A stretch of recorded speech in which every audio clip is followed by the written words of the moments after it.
Assalamualaikum warahmatullahi wabarakatuh. Waalaikumsalam. Pemirsa Kodi Talk dimanapun Anda berada, Alhamdulillah pasca Ramadan hari ini kita akan mulai lagi Kodi Talk bersama Al-Mukarram Al-Mutaram Kiai Ustadz Ahmad Yani. Dan tentunya ini adalah episode yang spesial ya, karena beliau ini merupakan salah satu tokoh nasional dan juga penulis yang produktif, sangat istiqomah.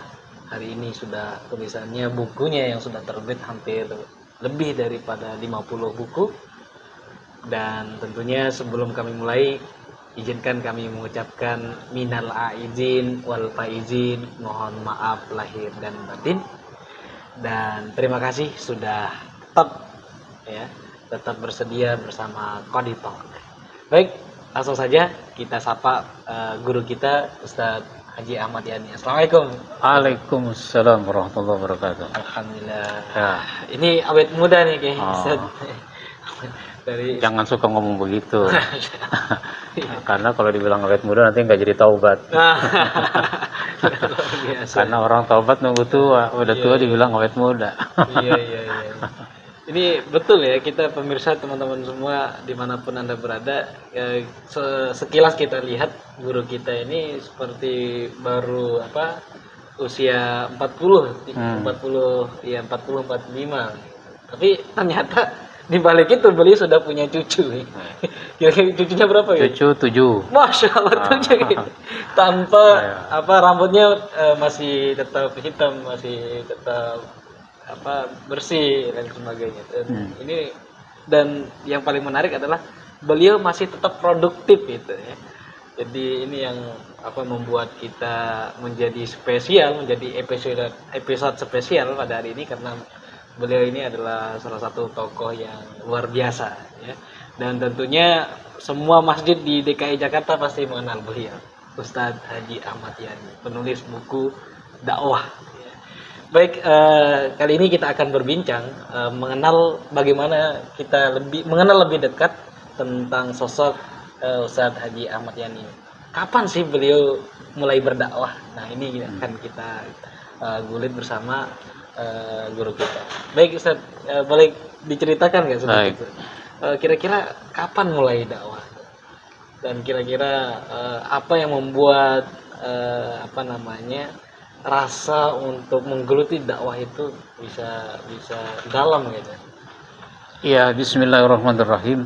Saya ini anak Betawi, lahir 5 Oktober 64. Iya. Jadi ketika ditanya orang, Ustadz umur berapa sekarang? Saya mau 60. Padahal saya nggak mau 60. Iya. Ya, maunya 40 aja gitu. Masya Allah. Ya. Saya sekolah di Ibtidaiyah Sanawiyah Aliyah. Saya suka mendengarkan khutbah, ceramah, sehingga dari situ saya terinspirasi. Bahkan dulu ketika kelas 4 SD Ibtidaiyah, itu sholat Jumat, khotibnya sebenarnya belum terlambat, tapi masjid di Betawi dulu itu kan kalau setengah 12 sudah penuh. Lalu khotib yang bertugas ini datangnya sudah setengah 12 lewat, sehingga dia merasa kurang etis untuk masuk ke dalam masjid karena harus melewati banyak orang kan. Akhirnya dia di belakang saja, karena dia pikir di depan juga banyak yang biasa berkhutbah. Akhirnya digantilah oleh ustadz yang lain. Tapi ustadz itu kalau khutbah pakai bahasa Arab saja dan harus pakai teks. Ketika dia sudah naik mimbar, Assalamualaikum, duduk, dia cari buku khutbah. Ternyata di mimbar itu nggak ada buku khutbah. Ketika azan sudah selesai, dia tidak bisa memulai khutbah. Akhirnya dia tanya, ada yang bawa buku khutbah nggak? Nggak ada. Memang giliran siapa nih sekarang? Nah, disebutlah nama ustadz itu. Dipersilahkan dia masuk, panggil. Akhirnya ustadz ini turun, yang tadi terlambat dia yang maju. Lah saya jadi terinspirasi di situ. Masa khutbah nggak ada bukunya nggak bisa? Saya harus bisa. Saya jadi ingin menjadi khotib. Dan alhamdulillah dalam perkembangannya saya juga belajar sampai kemudian saya menjadi khotib. Itu kira-kira di usia berapa itu pengalaman itu? Itu kan dulu kelas 4 SD. Pak Ibtidaiyah. Jadi kira-kira 10-11 tahun. 10-11 tahun, Masya Allah, tapi udah menggeluti terinspirasi ingin menjadi khotib karena ada kasus itu. Ketika saya sekolah di Sanawiyah, itu kan kalau hari Senin upacara. Upacara itu ada sambutan, ada ceramah dari murid, diberi kesempatan. Saya pun kalau giliran kelas saya yang dapat giliran, maka saya pun tampil untuk memberikan ceramah di hadapan guru, teman-teman. Nah, sekolah itu kan Sanawiyah dan Aliyah. Sehingga saya terbiasa untuk tampil di hadapan orang. Nanti dalam perkembangannya saya ikut organisasi namanya Pelajar Islam Indonesia, PI. Di PI itu kan orang sangat dilatih untuk bicara, untuk berdiskusi, untuk berdebat dan seterusnya. Sehingga saya dapat pelajaran di situ, dapat pengalaman di situ. Apalagi kemudian menjadi pengurus PII di tingkat ranting, dari mulai ranting, komisariat. Komisariat itu kan tingkat kecamatan. Ya, kemudian tingkat daerah Jakarta Selatan, tingkat wilayah Jakarta, DKI Jakarta.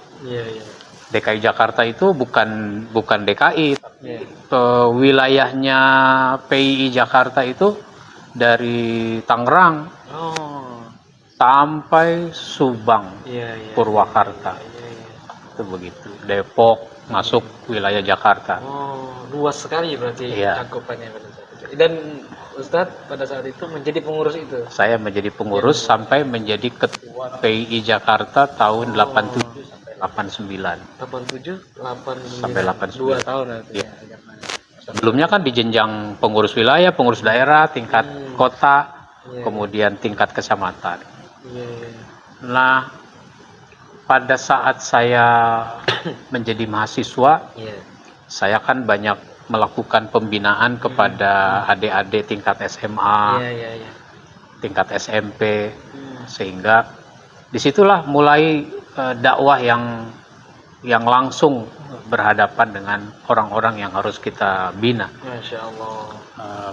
Waktu itu misalnya saya sudah mulai berkhutbah sejak mahasiswa itu. Jadi dulu kan sekolah-sekolah itu mengadakan sholat Jumat. Maka saya pertama kali khutbah itu di sekolah. Bukan sekolah saya, tapi di sekolah SMA mana, Semea dan seterusnya, STM. Seingat saya pertama kali khutbah di Semea 9. Semea 9 itu di Pondok Pinang.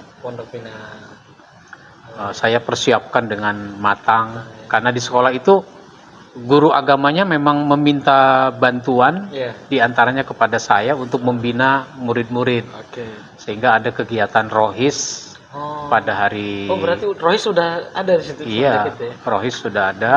Saya ikut membina rohis pada hari Ahad misalnya. Ada kegiatan keagamaan bagi rohis. Nah, lalu sampai saya diminta menjadi khotib di situ. Nah, ketika saya jadi pengurus wilayah PII, maka saya khutbah kemana-mana itu di tingkat SMA. Misalnya saya khutbah di SMA 6, SMA 46, SMA 47, SMA 3, Semea 3. SMA 70, STM penerbangan, STM pembangunan. Berarti awalnya dari sekolah-sekolah dulu. Dari sekolah-sekolah itu saya berkhutbah. Boleh dibilang di 5 wilayah kota ini saya sudah berkhutbah di sekolah-sekolah itu. Nah, dalam perkembangan berikutnya, anak sekolah itu kan lulus. Ketika lulus kan mereka kuliah. Maka mereka pun meminta saya untuk khutbah, ceramah di kampusnya. Oh. Sehingga boleh dibilang semua kampus saya berceramah. Masya Allah. Ya. Tadinya di lingkup sekolah, kemudian tingkat kampus. Jenjang-jenjang gitu. Sehingga saya ceramah khutbah di UI, di IKIP, di Trisakti, di Gunadarma, dan seterusnya. Sekolah kuliah, tempat-tempat kuliah itu. Di Stekpi. Dan itu masih jadi ketua ini Ikatan Pelajar Islam. Sudah selesai. Udah dimisioner. Iya, udah, karena itu saya sudah menikah. Jadi era tahun 90-an itu saya dan teman-teman bergabung dalam satu wadah namanya Khairul Ummah. Itu semenjak mahasiswa.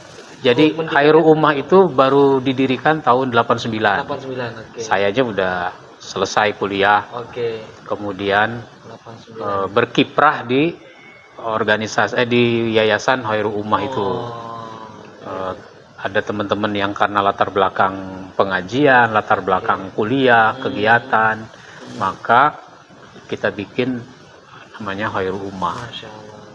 Nah, di situlah kita juga jadi banyak berdakwah di berbagai tempat.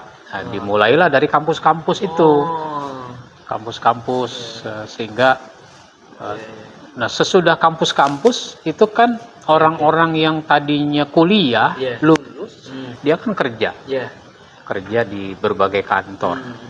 Maka meningkat lagi kita berdakwah di kantor-kantor. Ada di Indosat, ada di Telkom, di PLN, dan seterusnya. Itu yang dari mahasiswa-mahasiswa itu. Iya. Mahasiswa itu. Oke, ini tadi backgroundnya dari lahir udah di pondok gitu ya? Iya. Jadi saya lahir di Pondok Pinang. Jadi kalau orang-orang di pondok itu SMP, SMA, saya tuh di pondok udah dari lahir. Dari lahirnya udah di yaitu Pondok Pinang. Masya Allah. Jadi itu berkah juga, nama tempat lahir itu juga menjadi sebuah keberkahan ya. Jadi pondok semenjak lahir gitu.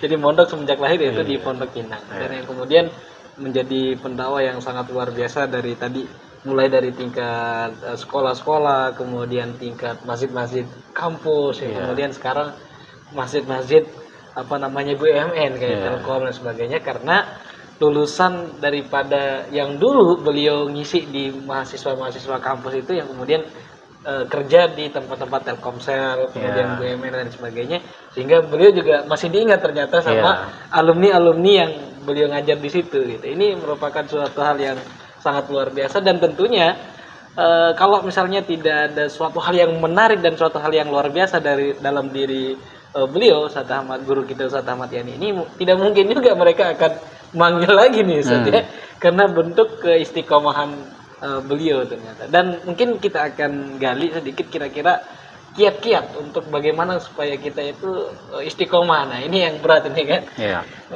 Kekonsistenan, kemudian terus menerus dari tadi tingkat SD, kemudian SMP, sanawiyah dan sebagainya, kemudian sampai hari ini gitu.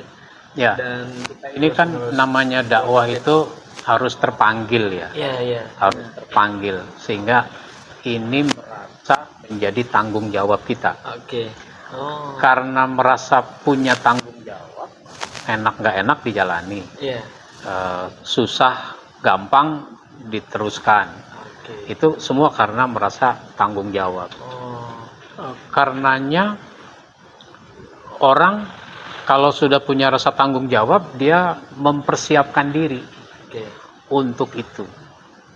Maka di dalam dakwah kita pun harus mempersiapkan diri.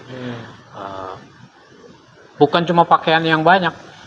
Kan kadang-kadang jadi ustadz, pecinya macam-macam, sorbannya macam-macam, pakaiannya macam-macam. Yang sangat penting untuk dipersiapkan adalah materi dakwahnya juga harus macam-macam. Dalam artian tidak hanya entertain yang ditampilkan, tapi materi itu.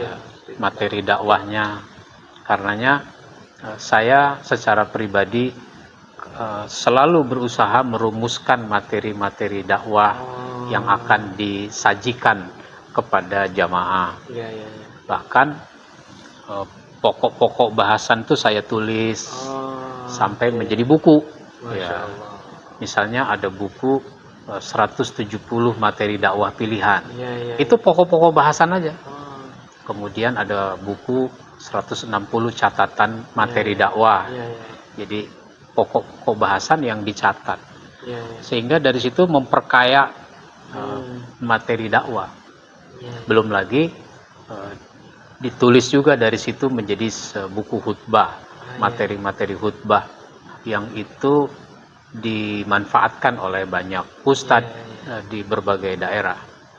Ada yang beli bukunya, kalau sekarang ada yang disebarkan lewat WA misalnya, karena ditulis dengan format PDF, bisa disebarluaskan, sehingga orang merasakan manfaatnya. Jadi sangat penting menguasai banyak materinya, sehingga orang tuh ingin lagi materi apa begitu. Jadi orang nggak itu mulu gitu. Ya. Ada juga kemarin itu 30 malam dia kultum tarawih. Ya. Itu juga 30 malam juga 30 juga. Iya, maka saya tulis materinya itu aja gitu. Ya, makanya saya tulis bukunya. Misalnya 3 pesan dalam 30 Ramadan. Jadi satu kali ceramah isinya 3 pesan, 3 poin. 3 poin. Jadi kalau buku itu dipakai itu jadi 90 poin. Sehingga tiap malam berbeda. Kata Pak Yusuf Kalla waktu sambutan di Muktamar Dewan Masjid, kalau ceramah Ramadan ya jangan kutiba terus katanya gitu. Jangan kutiba terus, maksudnya kutiba alaikumusiyam. Masa tiap malam kutiba alaikumusiyam. Begitu. Nah, ini yang menarik nih. Tadi kira-kira kenapa awal mulanya menulis itu kira-kira? Iya. Kalau tadi kan dakwah, nah sekarang awal mula menulis apa? Saya punya moto hidup. Menulis apa yang diceramahkan dan menceramahkan apa yang ditulis. Nah, ini yang paling berat ini bagi pendakwah ya.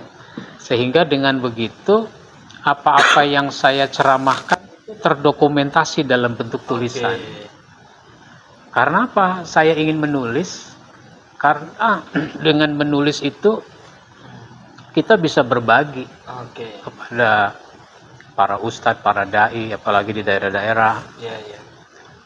Orang itu sebenarnya ilmunya banyak. Pernah di pesantren, pernah kuliah, jadi sarjana, bahkan sampai S3. Tapi kalau mau ceramah kadang-kadang suka bingung. Mau ngomong apa.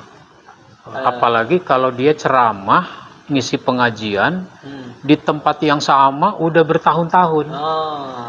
Dia kadang-kadang bingung ngomong apa lagi gitu. Maka dengan saya menulis itu dijadikan sebagai bahan oleh para ustadz di berbagai daerah, sehingga ustadz-ustadz itu terbantu. Jadi itu motif awal ya. Apalagi di dalam konteks menulis itu, kata orang menulis itu ada keabadian. Kalau orang ceramah habis ya sudah. Seorang ulama ketika dia meninggal ya sudah berakhir begitu saja. Tapi ulama itu masih bisa eksis kalau dia menulis.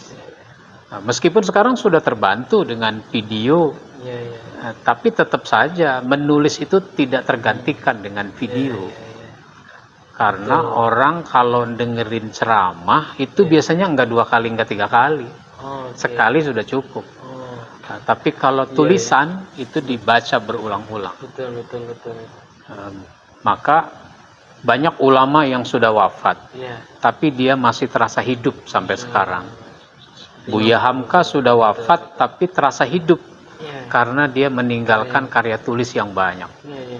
Imam Ghazali sudah berabad-abad wafat, tapi terasa hidup karena meninggalkan karya tulis. Nah, mengikuti jejak para ulama seperti itulah saya jadi ingin banyak menulis. Nah itu. dari satu tulisan berkembang tulisan berikutnya. Saya punya pengalaman yang membuat semakin besar motivasi saya untuk menulis. Dulu saya menulis di buletin organisasi PII. Itu sekitar tahun 85. 86, 87 itu nulis. Baru berkembang koran. Ya. Lah, suatu ketika saya berdakwah di Kalimantan Selatan. Di Banjarmasin. Itu sekitar tahun 95. Iya. Sekitar tahun 95. 85 jadi ke 95 10 tahun. 10 tahun. 10 tahun jaraknya. Itu acaranya muzakarah dai. Muzakarah duat. Iya. Datanglah itu dai-dai dari berbagai kabupaten di Kalimantan Selatan.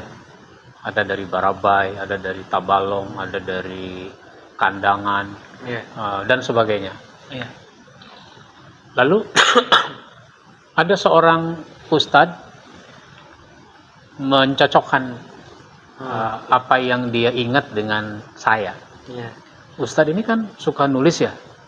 Iya, saya suka nulis. Iya, saya baca itu tulisan ustadz tuh. Dulu tuh kan ada yang judulnya ini. Oh, masih ingat. Ternyata dia masih ingat. Padahal itu tulisan 10 tahun yang lalu. Saya jadi tersentak juga. Ternyata tulisan itu kuat pengaruhnya pada seseorang. Itu membuat saya semakin termotivasi untuk menulis. Dan hal ini tidak satu. Kejadian seperti ini nggak satu. Ada beberapa. Ada beberapa daerah yang saya datangi, ternyata orang begitu. Misalnya saya ke Palembang. Saya ke Palembang, nginep di sebuah hotel, lalu makan di hotel itu ditemani oleh panitia. Nah, panitia itu ada yang bawa map. Bawa map. Mau ngasih duit atau gimana? Bukan amplop, map. Nah, amplop di dalam map. Lalu dia bilang, Ustadz suka nulis kan ya? Iya. Alhamdulillah, saya nyimpen nih tulisan Ustadz nih. Dia bawa itu mapnya. Nih tulisan Ustadz nih. Ini tuh. Waduh, luar biasa dia nyimpen tulisan saya tuh. Saya aja udah hilang tuh tulisan itu. Tapi dia masih nyimpen. Ya Allah, luar biasa. Nah, kira-kira untuk tokoh inspiratif dalam menulis siapa ya? Kalau boleh tahu supaya pemirsa juga tahu. Nah, ini menarik kalau misalnya orang yang saya suka dulu ada ketua BKPMI, Badan Komunikasi Pemuda Masjid. Beliau yang mendirikan BKPMI, sekarang menjadi BKPMRI. Namanya Ustadz Toto Tasmara, almarhum. Apa yang menarik dari Toto Tasmara itu suka menulis di koran, di majalah, tulisannya banyak. Dia seorang manajer di satu perusahaan. Dulu ada perusahaan namanya Singer, mesin jahit Singer. Beliau jadi salah seorang manajer di Singer itu. Jadi dia aktivis dakwah, kerja kantoran, katakanlah berdasi. Tapi dia juga aktif berdakwah di kalangan pemuda khususnya. Nah, itu saya terinspirasi dari beliau. Retorikanya bagus, tulisannya juga bagus. Di PII itu juga ada yang suka menulis kayak Abdul Qadir Jailani, banyak menulis buku. Kemudian yang lain-lain banyak. Apalagi dulu waktu di PII kita punya kebiasaan, punya program maksudnya, punya program yang rutin dilakukan, itu pelatihan jurnalistik. Nah, pelatihan jurnalistik. Minggu sekali itu. Itu kita selenggarakannya selama seminggu. Seminggu dari sore sampai malam. Karena mereka ada yang kuliah pagi segala macam gitu. Nah, sore diselenggarakan. Kan pelatihan jurnalistik itu pemberi materinya para penulis dan wartawan. Iya. Oh, di samping itu juga banyak berinteraksi dengan para wartawan ya. Iya. Karena ketua umum ya. Iya. Ketua umum IPPI.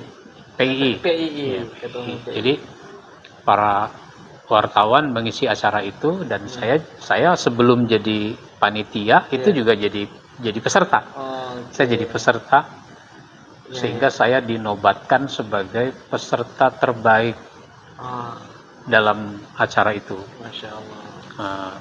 Ya, saya kan punya beban moral sebagai peserta terbaik. Masa saya nggak nulis kan gitu. Maka saya jadi rajin menulis. Selain di buletin organisasi PII, itu juga dulu saya nulis di koran. Masya Allah. Koran terbit, koran pelita, di majalah. Itu terkenal sekali itu pelita dulu. Koran. Ada honornya. Ya sebelum Kompas lah itu pelita itu sebelum Kompas ya. Kemudian dulu ada tabloid namanya tabloid Salam di Bandung. Nah, itu saya juga nulis. Lalu saya ada pengalaman pernah ditolak itu tulisannya sama. Ya itu sih biasa semua penulis itu. Nah artinya supaya kita lebih semangat gitu kan. Artinya ketika ditolak apa respon kita seharusnya? Ya kalau ditolak tulis aja lagi, kirim lagi gitu. Bisa jadi tulisan ke-11 baru diterima. Gitu. Jadi jangan pernah berhenti gitu ya. Iya. Masya Allah. Itu dialami oleh semua penulis lah, bahwa nggak langsung dia tulisannya diterima. Iya. Ini menarik nih. Jadi semangat beliau dan kekonsistenan ya gitu. Kemudian saya dulu sesudah menikah itu kan tahun 89. Ternyata di Dewan Masjid Indonesia di DMI. Oh, sekarang jadi pengurus juga di DMI. Bukan, itu dulu menerbitkan tabloid. Tahun 90. Menerbitkan tabloid. Saya bekerja di tabloid itu. Sebagai sekretaris redaksi. Masya Allah. Kantornya di Istiqlal.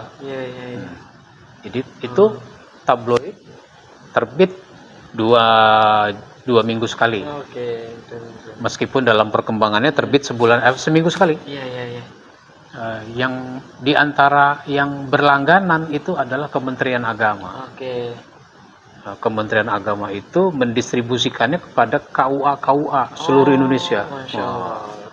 Sehingga tulisan-tulisan saya pun dibaca oleh orang-orang KUA itu kan.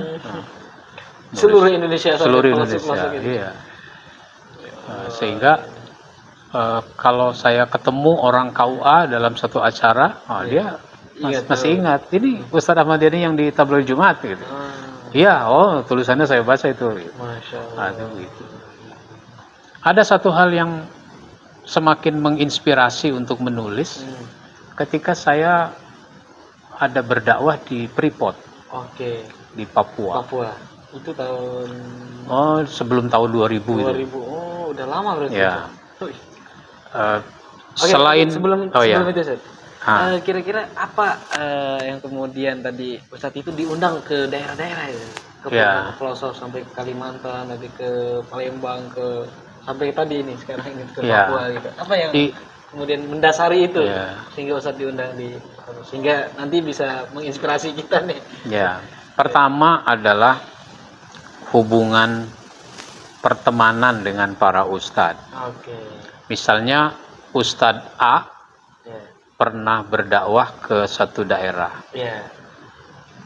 Lah panitia di sana minta rekomendasi. Siapa Pak Ustadz yang Ustadz rekomendasikan untuk diundang lagi kemari? Lah teman saya itu merekomendasikan ke saya. Itu misalnya. Yang kedua melalui lembaga organisasi. Bisa diutus oleh organisasi. Karena ada yang minta melalui organisasi. Ketika sudah ada perkembangan media, dulu itu kan orang pakai email. Saya suka kirim tulisan ke email grup. Dulu email itu ada grupnya, kayak WA sekarang. Dari tulisan di email grup itu kan orang baca, orang tertarik. Nah, lalu apa yang saya lakukan, kegiatan-kegiatan itu kan diinformasikan. Apalagi dalam perkembangannya media sosial, ada HP, ada SMS, kemudian berkembang ada BlackBerry. Nah, BlackBerry itu lebih enak, udah ada BBM ya, sehingga kita bisa menginformasikan kegiatan Facebook dan lain-lain. Sekarang makin luas dengan adanya WA, sehingga kita menginformasikan kegiatan. Ya dari begitu. Gitu. Ya baik, tadi apa dilanjutin tentang ya, di Papua. Waktu di Papua itu ada permintaan ceramah Ramadan. Sesudah ceramah Ramadan itu saya diminta lagi, bisa nggak Pak Ustadz datang lagi? Bisa. Untuk acara apa? Pelatihan khotib, pelatihan masjid. Boleh.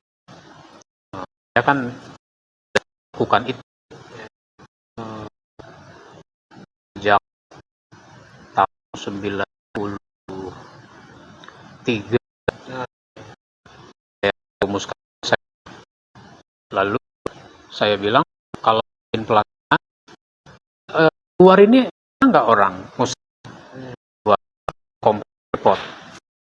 Ada SPSP itu daerah transmigrasi, pemukiman transmigrasi. Itu mereka salah, nggak boleh masuk ke spot. Supaya mereka bisa bagaimana? Kita mesti di luar. Udah nggak ada aja di luar. Yang penting orang itu selesaikan di luar. Itu di perumahan Kuacan namanya. Elit para pejabat di lingkungan pribadi. Nah, datanglah satu yang di luar. Ternyata ada orang bapak. Ini Pak Ustadz, dia nulis buku khutbah. Dia mau saya sebagai rasa haru mungkin. Kemudian dia bilang, terima kasih Pak Ustadz. Terima kasih. Ini kalau khutbah menggunakan Pak Ustadz. Saya nggak nyangka buku saya udah nyampe ke daerah kita, di Papua itu udah transmigrasi. Iya. Itu membuat saya makin besar motivasi untuk menulis karena pengaruhnya sangat besar. Tulisan saya udah nyampe, gagasan-gagasan saya dalam materi dakwah sudah disampaikan, meskipun sayanya belum ke sana waktu itu kan gitu. Nah, itu terima kasih atas lebih jauh dari Ustadz terkait tentang bagaimana perjalanan dakwah, perjalanan dakwah dari tadi dari sekolah, kemudian dari kampus, kemudian sampai masjid, kemudian sampai ke perkantoran dan sebagainya. Dan tentunya tadi cerita yang menarik tadi dari seorang masyarakat Papua, Timika. Ternyata tulisan beliau sudah sampai sana meskipun beliau belum sampai di sana. Ini sangat luar biasa sekali. Dan mungkin kata penutup, 1 menit atau dua kata-kata motivasi kita untuk supaya jangan bosan-bosan dalam dakwah dan teruslah menulis dan mulai menulis gitu. Saya ingin mengatakan bahwa dakwah itu sangat mulia karena dakwah itu melanjutkan tugas Nabi. Nabinya sudah wafat, Allah nggak lagi utus Nabi, sementara misinya sangat dibutuhkan orang, dakwah. Maka lanjutkan tugas dakwahnya. Untuk itu semua yang mau berdakwah harus meluruskan niat, menguatkan motivasi, dan meningkatkan kualitas diri di dalam berdakwah. Itu saya kira yang perlu saya sampaikan. Baik, terima kasih banyak nih Ustadz atas berbagi pengalaman dan ilmunya kepada kami selaku pemula dan tentunya pemirsa yang mendengarkan atau seluruh Indonesia, masyarakat Indonesia atau seluruh masyarakat Islam dunia yang mendengarkan. Terima kasih atas ilmunya sekali lagi, dan tentunya ini menjadikan sebuah inspirasi untuk kita bersama dalam menulis dan berdakwah. Dan tentunya tadi tulislah apa yang engkau dakwahkan dan dakwahkanlah apa yang engkau tulis. Nah, ini kata-kata yang sangat inspiratif bagi kita semua. Terima kasih pemirsa dimanapun Anda berada, dan tentunya untuk pemesanan buku beliau di mana Ustaz? Bisa langsung ke beliau. Iya. Nanti di nomornya di bawah ya. Iya. Di nomor WA-nya, dan tentunya alamat Khairul Ummah di mana Ustaz? Di Masjid Al Insan Patal Senayan. Ya, Masjid Al Insan Patal Senayan, nanti kita akan tulis di bawah juga. Terima kasih teman-teman semua. Kurang lebihnya kami mohon maaf yang sebesar-besarnya. Tetap semangat. Salam Qadi Talk. Assalamualaikum warahmatullahi wabarakatuh. Waalaikumsalam warahmatullahi wabarakatuh. Masya Allah. Alhamdulillah. Ini luar